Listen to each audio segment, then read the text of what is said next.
महाराणा प्रताप एक परफेक्ट इंसान, एक परफेक्ट योद्धा, एक परफेक्ट राजा, फिर यूं कहूं कि एक परफेक्ट फिजिक्स का मालिक। महाराणा प्रताप अपने आप में एक आदर्श मर्यादा पुरुषोत्तम व्यक्ति थे। महाराणा प्रताप का जन्म मेवाड़ के राणा उदय सिंह के यहाँ 9 मई 1540 को हुआ था और मेवाड़ के राजा खुद को शिव जी यानी कि एकलिंग जी का दीवान मानते थे और उनके दीवान के तौर पर ही राज करते थे। इसी वजह से उनके नाम के आगे राजा या महाराजा नहीं लगाकर वो राणा लगाते थे। लेकिन इन सभी राणाओं में भी सर्वश्रेष्ठ होने के कारण केवल प्रताप के नाम के आगे ही महाराणा का टाइटल का उपयोग किया जाता है। महाराणा प्रताप की हाइट 7 फुट 5 इंच के बराबर थी और आप इस फोटो को देख सकते हो कि एक 7 फुट 5 इंच के आदमी के सामने एक नॉर्मल हाइट वाला आदमी कैसा दिखता है। जैसे इस वीडियो में दिलजीत पाजी लग रहे हैं ना, वैसे ही महाराणा प्रताप के सामने अकबर लगा करता था। महाराणा प्रताप युद्ध के समय 208 किलोग्राम वजन अपने साथ लेकर चलते थे, जिनमें से उनके बाले का वजन 81 किलो था और उनके कवच और ढाल को उनके साथ में मिला दिया जाए तो यह वजन 208 किलोग्राम के पार चला जाता था। तो आप महाराणा प्रताप की शारीरिक बनावट से अंदाजा लगा सकते हो कि उनके सामने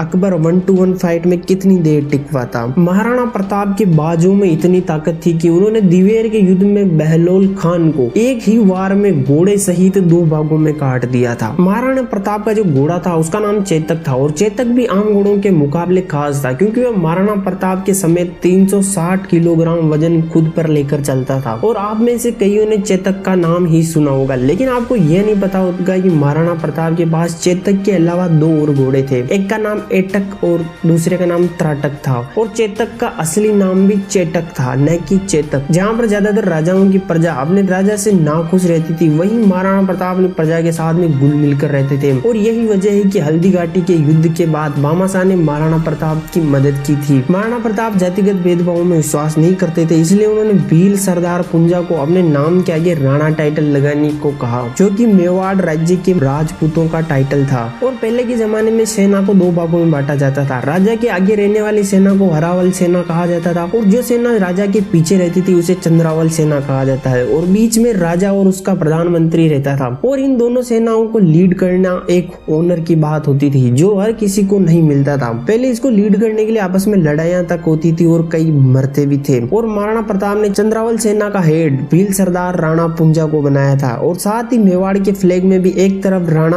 और दूसरी तरफ तीर कमान लिए एक भील को बताया गया है। महाराणा प्रताप एक महान योद्धा थे और इसका आप अंदाजा इस बात से लगा सकते हो कि जहाँ पूरे भारत पर अकबर ने कब्जा कर लिया था, वहीं वो महाराणा प्रताप के छोटे से राज्य मेवाड़ पर कब्जा नहीं कर पाया था। जहाँ लगभग पूरे भारत के लोग अकबर के गुलाम हो गए थे, वहीं महाराणा प्रताप चौड़ी छाती के साथ में स्वतंत्र थे और अपने नाम के टाइटल को राणा से महाराणा में बदल रहे थे। और तो महाराणा के बारे में बहुत कुछ है, सब कुछ बताने लगा तो पूरी फिल्म बन जाएगी। तो वीडियो को इतने में ही सीमित करते हैं और अगर आप महान अकबर की काली करतूतों के बारे में जानना चाहते हो तो इस वीडियो का लिंक आपको डिस्क्रिप्शन में मिल जाएगा। सो इस वीडियो में बस इतना ही, मिलते हैं अगली वीडियो में। जय हिंद।